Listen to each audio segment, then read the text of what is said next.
আচ্ছা, আমরা কে কে যাচ্ছি শনিবার? আজকে জানো তো শঙ্করদা আবার ফোন করে রিমাইন্ডার দিয়েছেন। নিজেরা এসে নেমন্তন্ন করলেন, আবার রিমাইন্ডার দিচ্ছেন।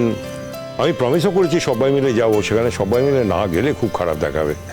তা আমাদের মধ্যে কে কে যেতে পারছে না? আরে না না, যাবো না কেন? যাবো তো বটেই। ভদ্রলোক বাড়ি বয়ে এসে অত করে বলে গেছেন। আমি দেখো শনিবার আমার শিডিউল সেইভাবেই সাজিয়েছি, সন্ধ্যেবেলা কোনো কাজ রাখিনি। আমি তো যাবোই। কিরে মালা, তুই যাবি না? আমার যেতে কোনো অসুবিধা নেই, তোমরা গেলে আমি যাবো না কেন?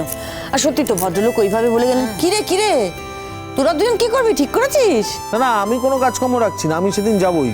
শুনলাম বিয়ে বাড়িটা নাকি একটা আউটস্কার্টে, হ্যাঁ, আউট মানে লং ড্রাইভ হয়ে যাবে, তারপর অনেক দিন জমিয়ে খাই না, জমিয়ে খাবো। হ্যাঁ, ভাবা যায়?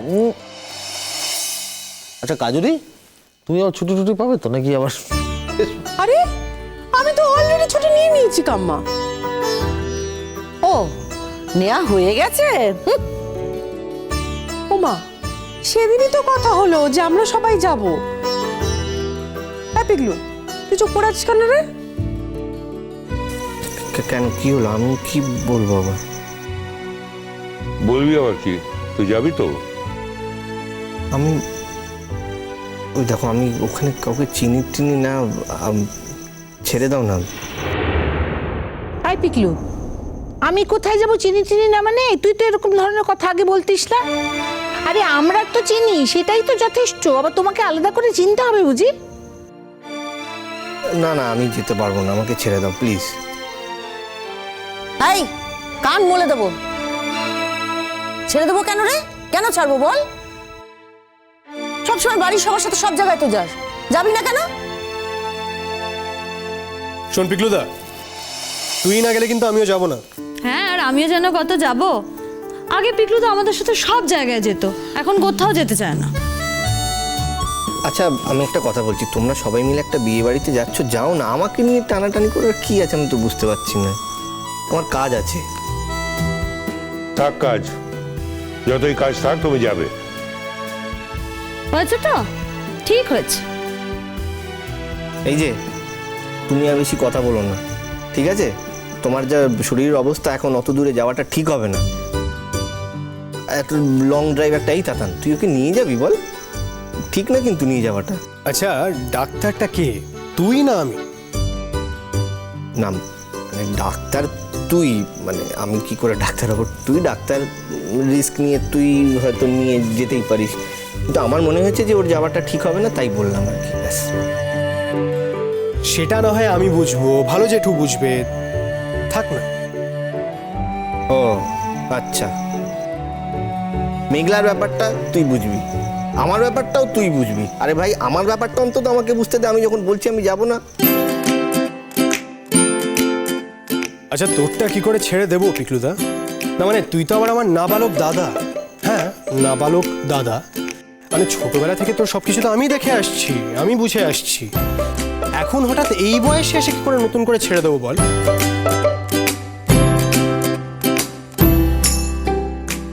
একদম ঠিক, একদম ঠিক পিকলু। তাতান যা দিল না তোকে, অনেকদিন মনে থাকবে তোর। হ্যাঁ, ঠিকই বলেছিস দাদা ভাই,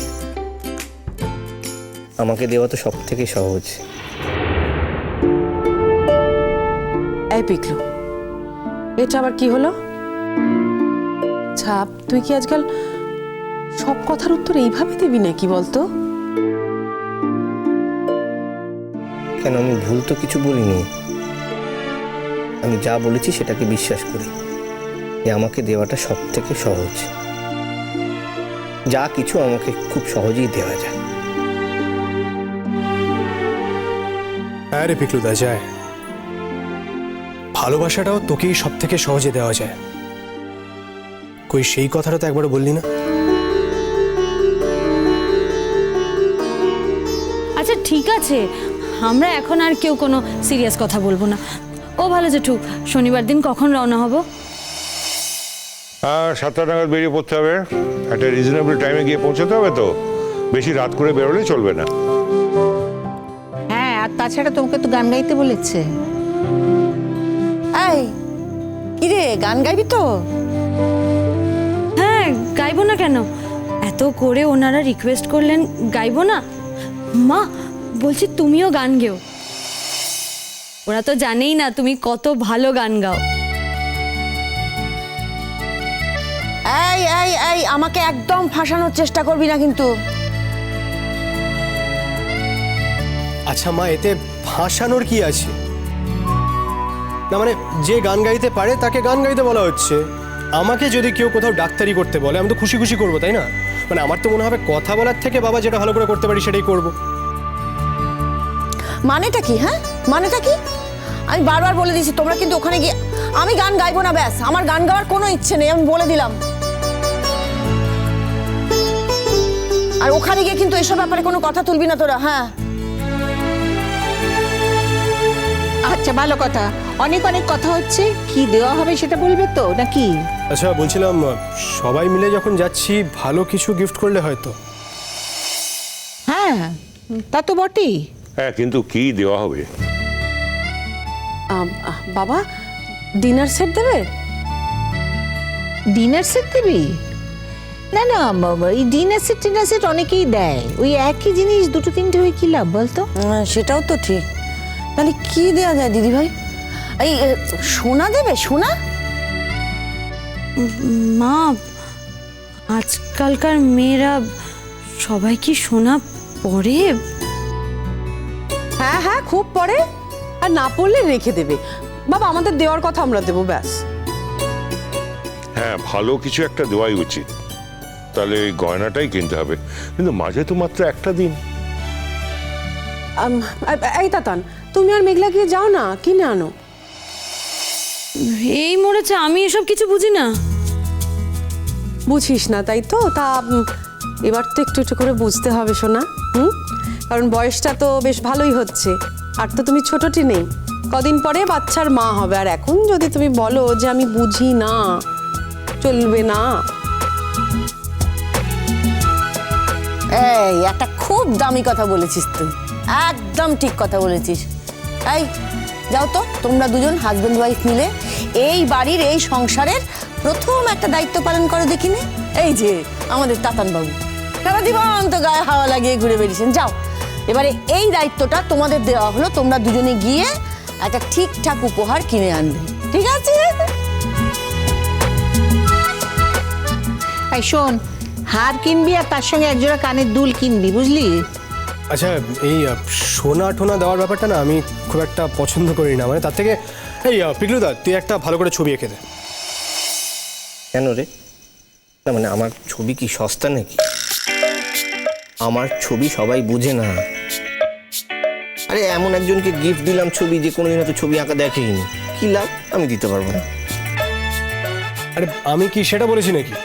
আচ্ছা তুই নিজে একবার ভেবে দেখ, তোর নিজের হাতে আঁকা একটা ছবি, সেটা একটা কাপড়ের কাছে যাবে অ্যাজ দেয়ার ওয়েডিং গিফট, সেটা কতটা বড় একটা ব্যাপার তুই ভেবে দেখ। মাফ কর আমাকে, দরকার নেই আমার। আমি কোনো কাপলকে ছবি দিতে চাই না, তারা হয়তো ছবিটা বুঝতেই পারবে না, ঘরের মধ্যে উল্টো করে টাঙিয়ে রাখবে। আমি দিতে পারবো না। আর তুই আন্ডার এস্টিমেট করছিস কেন পিকলু? এর মতো হতে পারে যে যে কাপলটার কাছে যাচ্ছে ছবিটা, মানে তোর আঁকা ছবিটা, তারা নিজেরা খুব ভালো ছবি আঁকে, অথবা ছবির খুব ভালো বুঝদার। আচ্ছা দেখো, আমার সামনে এক্সিবিশন, আমি আমার এক্সিবিশনের জন্য ছবি স্টোর করছি, ছবি জমাচ্ছি, তার থেকে আমি কোনো ছবি দিতে পারবো না, ব্যাস। আরে বাবা তাহলে এঁকে দে না, আমরা তো আর আজকেই যাচ্ছি না। কেন রে? আমাকে কি পাগল কুকুরে কামড়েছে? আমি কি পাগল হয়ে গেছি? তুই আমাকে বলতো। হ্যাঁ, একজনকে চিনি না জানি না তাদের জন্য আমি ছবি আঁকতে শুরু করবো? পারবো না, আমি ছেড়ে দে। আরে বাবা পিকলুদা, তাতে তো তোমার একটা ছবি আঁকাও হবে। চাপে পড়ে তুমি একটা ভালো করে ছবি আঁকবে। আমি পারবো না। দিবি না, এত কথা বলার কি আছে? খুব দর বাড়াচ্ছে। ভালোবাসা এটাই আমার দর দেখানোর জায়গা। ধরো আমি এমন একজনকে ছবিটা এঁকে দিলাম যে ছবিটা বুঝলোই না, তাতে তো কোনো লাভ হবে না, আমার ছবির অমর্যাদা হবে, তাই না? বাপ রে বাপ পিকলু, আজকাল খুব অহংকার হয়েছে তোমার দেখছি। হ্যাঁ, দিবি না, দিতে ইচ্ছে না করলে দিবি না, ব্যাস হয়ে গেল। ও তো কথা বলার কি আছে? এমন ভাব করছিস আর তোর কোনো আইডিয়া আছে? আজকালকার ছেলেমেয়েরা অনেকের ছবির উপর ফ্যাসিনেশন আছে, ঘরে ছবি টাঙিয়ে রাখতে ভালোবাসে। তুই সব কিছু জেনে বসে আছিস, আশ্চর্য বাবা। হ্যাঁ আচ্ছা ঠিক আছে, আমি দেখবো যদি বাড়তি কিছু থাকে আমি আমি দিয়ে দেবো। এই একদম না, পুরনো কোনো ছবি তুমি দেবে না। কেন? না মানে কেন, আমার পুরনো ছবিগুলো কি খারাপ নাকি? সুন্দর বাঁধানো আছে, বাইন্ডিং করা আছে, ওটাই তো ভালো। না পিকলুদা, কোনো ভালোর দরকার নেই। শোনো, তুমি একটা ছবি নিজের হাতে এঁকে দেবে। অনেক দিন তুমি ছবি আঁকো না, এই সুযোগে একটা ছবিও আঁকা হবে তাহলে। খুব ভালো হয়েছে, খুব ভালো হয়েছে, এটা তোর হওয়ার দরকার ছিল। কেউ শাসন করার নেই তো, খুব বেশি বেড়ে গেছি। ঠিক আছে ভাই, বেশ, গয়না হলো। আর আমি ধরে নিচ্ছি পিকলু ছবিটা দেবে। আচ্ছা, আর কি দেওয়া যায় বলো তো? মানে আমরা এতজন মিলে যাচ্ছি তো, তাই বলছি কথাটা।